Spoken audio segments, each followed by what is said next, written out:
Hey everybody, I'm Philip, and today we are going to continue on with Doom Patrol Season 1, Episode 2. I have been very lukewarm after Episode 1 in continuing, but I have been told by a couple patrons that it is worth sticking with. So we're going to give it a shot, or give it a couple more episodes. It's a longish season, like 15 episodes, I think.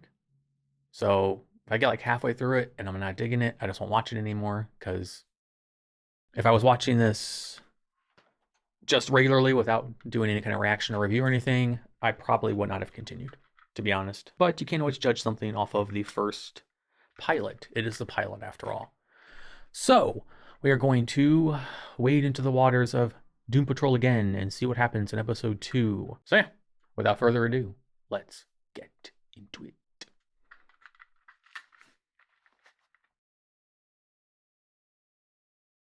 These clowns jumped in their clown car, drove into Clown Town, and a three-ring circus broke out. Let the pretentious title sequence begin. I will give it this. The narration is really good.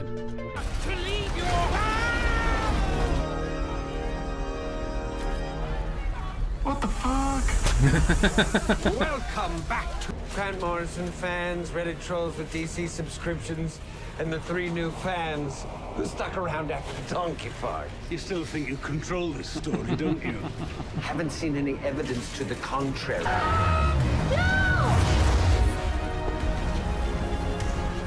That didn't help. So sue me for wanting to do the right thing. And what does the right thing look like now? Look around, Cliff. This is what the world looks like when we try to live in it. Niles warned us. Hey, Detroit. I've been there many times. Your roads suck, Michigan. I can't even travel to you anymore.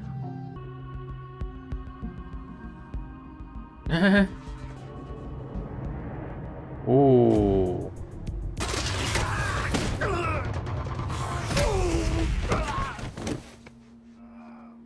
What? Holy shit. You can call me Vic. Wow. Was not expecting Cyborg. That was cool. I like that scene.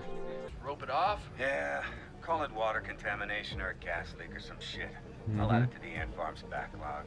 I've been wanting to work on my tan. That was a joke meant to make you feel more comfortable with my appearance. I don't know if I'd go to Montana. No offense if you live in Montana, but it seems very not inviting to people who are different.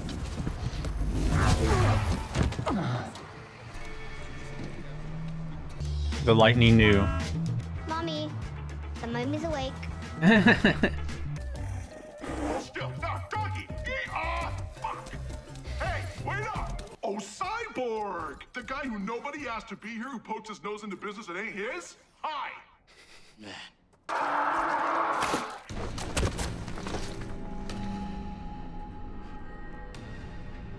Take it, that's Jane? Okay. Who would have run from me too? If I could run from me right now, I would. Dad thinks I got a real shot at the Justice League in about 5 years. Maybe sooner if I stay on top of my training. You are so cool. Way cooler than the Flash. Punk ass Robo-Twink. I don't really know anything about Jane, really. Robo Twink. Where does Katie live in the underground? I don't know. Holy shit. Could you draw it for me? I don't know. Who saw something? Katie? Uh-oh. Flame on! Care to join me outside? Why?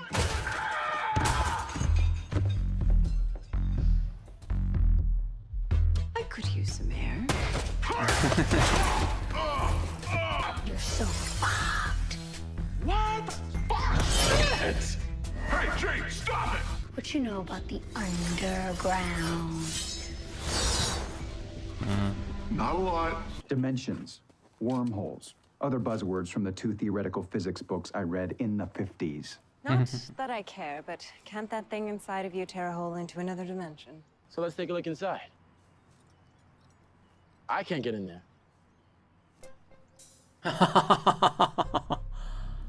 Oh no. No. I'm fucking powerless. Oh, for the love of God. I need a trash bag. Just FYI, if I vomit, I have no choice but to choke on it. Well, stop talking! I'm almost in. What? We're going in! No way out before. Bandage guy, Mrs. Koopy. Cyborg. Is he talking about us? Our radioactive flyboy asked, hoping desperately that Cyborg would take charge. Rita opened her mouth even though she had nothing to contribute. The trio continued onward, eager for an exclusive look at what the chief was up to. It's just Cliff and Jane. Aw. Ah. That's not how you make a peanut butter sandwich. Crusts are gross. Don't make me eat them. Crusts are awesome. Crusts. Aw. Too bad 3 of us are gluten-free, 12 of us are allergic to peanut butter, and none of us are your fucking daughter! This isn't real. Of course not. It's Hollywood, baby. Who's to say what's real anyway? Yes! Our hotshot test pilot is back! By self-indulgent fantasies? Which is great because it frees me up to skip straight to the torture, right, Victor? You bastard. I'll never know what kind of trauma makes a girl split herself apart so many times. He knows this is a trap, and still she plays along. What else am I supposed to do? Still, she clings to her faded glory. Whoever you are, you can shut the fuck up. You don't know me. Nice. Oh, but I do, Rita Farr. Flying is just another word for fleeing. Just ask your wife. Larry, when are you coming home?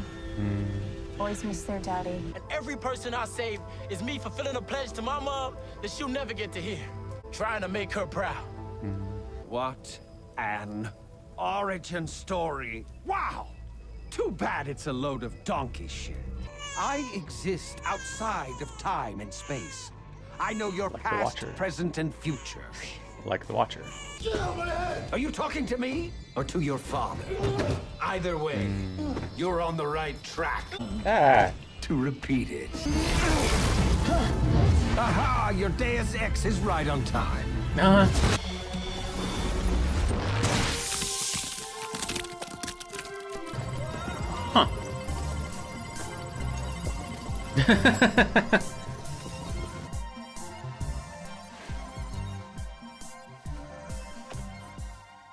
Oh, he's gonna. It's okay.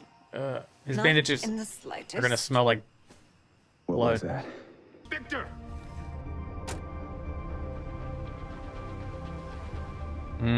Dad. The work we're doing in Detroit is important. It's gonna get you noticed. Catapult you to bigger and better things. It means something to me. And your mom.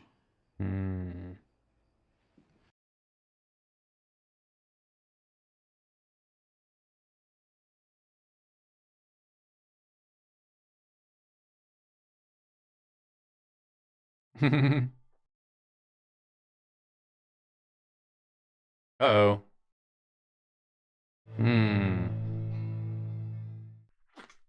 Huh.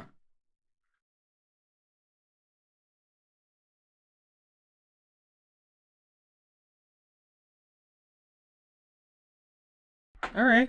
I enjoyed that one more. I did. The inclusion of Cyborg really adds like something, I guess, both simultaneously familiar and intriguing, because we have this whole like world building we've had with Cyborg, and now we get kind of like a prequel Justice League thing going on with him. So I think it's really cool. I understood that the last one was the pilot. It was the foundation to build upon. So the second one can have more freedom to explore the world, and it explored. That's for sure. I love Alan Tudyk as the narrator. He does such a good job. I still say this feels like a Fantastic Four thing. Like, was this made as like a not taking itself too seriously Fantastic Four? The character of Jane is, I don't know if I like it. I don't dislike it. But I think that it, for me personally, strays a little too I don't know. I don't know the word. I can't, nothing, no, it's not hokey. It's not try hard. It's not like that. It's just, not even cringe. It's just, I guess, off-putting, I guess is, then again, as I've said, I'm not a comic book guy. I didn't even know this was a comic book thing until the last episode. So everything is brand new except for Cyborg now. Everything else is brand new to me. My friend was telling me that Nobody, Alan Tudyk, the character in the comics is supposed to be like 2D, or a version of him is or something, I don't know. But he is presented as 2D in some respect. So that's why he looks like that. So it's not bad CGI then. But since I found that out, it's easier to digest. And who knows, by the time this comes out, episode 1, I haven't started working on them yet. And maybe people in the comments have informed me about stuff, which I'm all about. All I ask is don't spoil the season. But if you want to give me like backstory or a little neat trivia, all for that, but no spoilers, please. I'm actually legitimately intrigued to see where it goes next. Because now we have a clear direction. We have this group of people hunting after the main villain who can control time and space. It's going to be interesting to see how they pull together as a team to defeat him in the end. Because he is ridiculously powerful. He can pull people through dimensions via a donkey. But yeah, at first I thought it was quirky for the sake of being quirky, like how when Deadpool came out, and then all the superhero movies after that had to be Deadpool in some way. I just like that it has a point now. It's going somewhere. Like it had a point in the last one. Obviously, Alan Tudyk is the bad guy and all that, and they're going to be a team. But I am more invested than I was before. So let's go ahead and go to my notes. Philip's notes. My very first note is the narration is really good. It is really well written and delivered.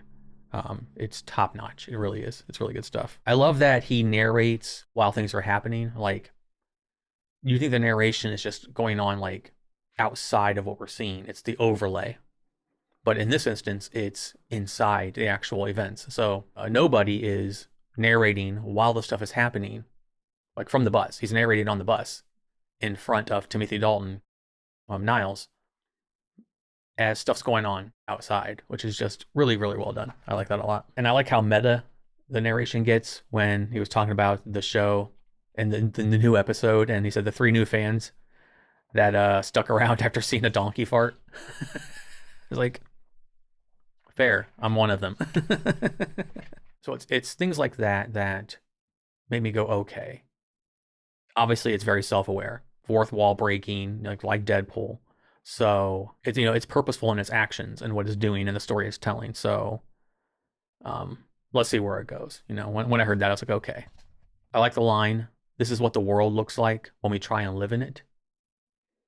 So that was very powerful, referencing, Cloverton being decimated by all the stuff that happened. Then we had the ATM scene. We had Cyborg. I popped huge for that. I love Cyborg.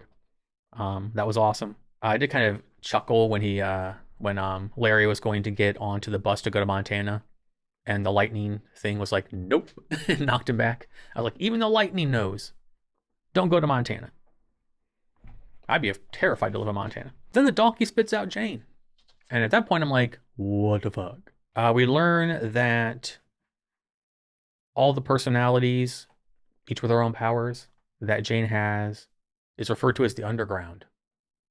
And it looks like, one of those diagrams. Looks like that the board from It's Always Sunny. But it's, it's all connected, and there's like dominant personalities, and then smaller ones branch off of that one and whatnot. So very intriguing that there is a name for it. I thought it was funny how Rita and Larry were constantly opting to avoid the conflict. Like when Jane was fighting Cyborg and Cliff, they were like, you want to go outside?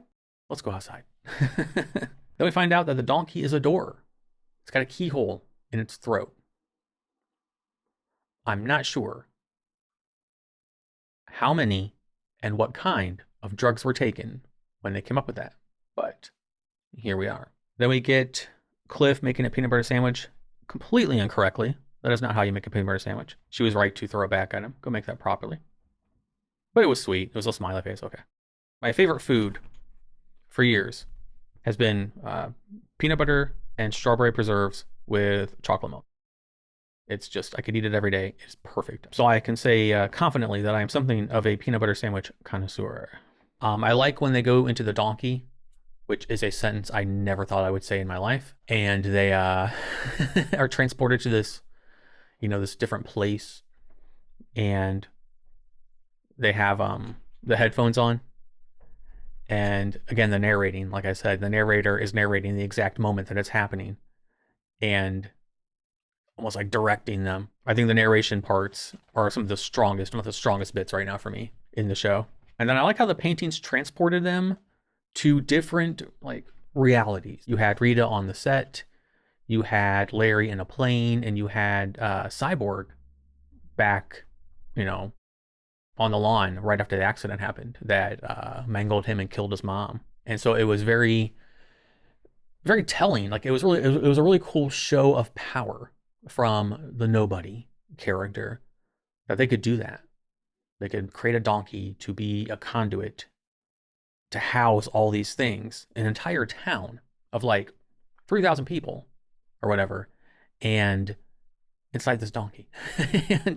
But it could create almost like a bottomless bag, but it's a donkey. Like it can hold all these things inside of it. And then inside this donkey are like even more different worlds that he is creating and manipulating.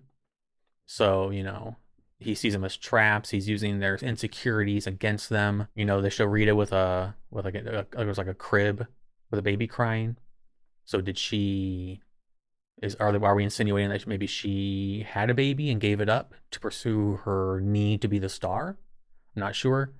Of course, we had Larry's family versus his lover, lying being kind of another way for him to run away from his problems instead of choosing, which, that can't be easy at all. And then we have Cyborg reliving that moment, in pain, seeing his mom, his eyes gone, legs gone, all these things, and just torturing them.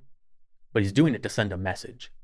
And I think that's such a cool way to do it, and such a cool, as I said, show of power by the villain, that it just seems effortless. Like, hey, this is a warning sign to all of you. Stop looking for Niles. And then the donkey explodes and the entire town is rebuilt. And the people are back, again, showing the extent of his power. He could just put the town back together. Just like that. It's pretty crazy. I love the line that Cliff said to Jane when he said, "I'll never know what kind of trauma makes a girl split herself apart so many times." Yeah, that's huge. So I'm going to guess that she was experimented on in some way, and she fractured herself just to be able to survive and maintain, is what I'm guessing. Then we get Cyborg's dad. It's kind of the villain here. Like, I like the Cyborg character a lot, and I'm glad he had more of a story. But yeah, the dad's being all, it means something to me and your mom. It's our burden. And I'm like, dude. And then he just keeps referring to him as Cyborg. And it's going to be tough to have your dad look at you as not as his son anymore, and more like a commodity. Like he just seems so scientific and so void of emotion. And again, my knowledge of these characters is limited to movies. And then Larry summons or lets free his lightning Dr. Manhattan guy, and says on the mirror, "We need some ground rules." But he also undid his bandages, which I thought was cool. So we might see a merging of the two, and it'd be cool to see what he can do with that power, rather than just having it run amok at a moment's notice. But it is crazy to think that he's lived this long without being at odds with himself, which I guess is, metaphorical when it comes to him. So it makes sense. And then at the end, we get that ominous painting done by Jane, where it looks like Cyborg is holding his dad. So one of the characters can paint the future, which I have seen in stuff before, but I'm always kind of a fan of it. And that's all for my notes. Everything else are for my patrons over on Patreon. I enjoyed this, I said. I'm more eager to see episode 3 now than I was. We have a bonding between Cliff and Jane going. We had Cyborg being introduced. We have both Rita and Larry, kind of more so Larry right now, coming to terms with their abilities and whatnot. The scene of Rita being trash bagged down the donkey's throat was gross. It's going to be intriguing to see what happens when they are 100% comfortable and 100% in team mode, and they can control what they can do. Like Rita just doesn't become an amorphous blob that just slides everywhere, rolls everywhere. And Larry won't become like lightning guy who won't escape and just cause havoc and, you know, stuff like that. And it'll be interesting if and when Jane stops being such a dick. I get that's part of her character. I get that, but will she be nicer to the group as time goes on? We'll see. And yeah, it'll just be something we'll have to find out as we go. But that will be in the future. As far as the present, that's going to wrap this one up. As always, I don't have a fancy outro, so I'll simply say thank you for watching, and I will see you in the next one. Until then, goodbye.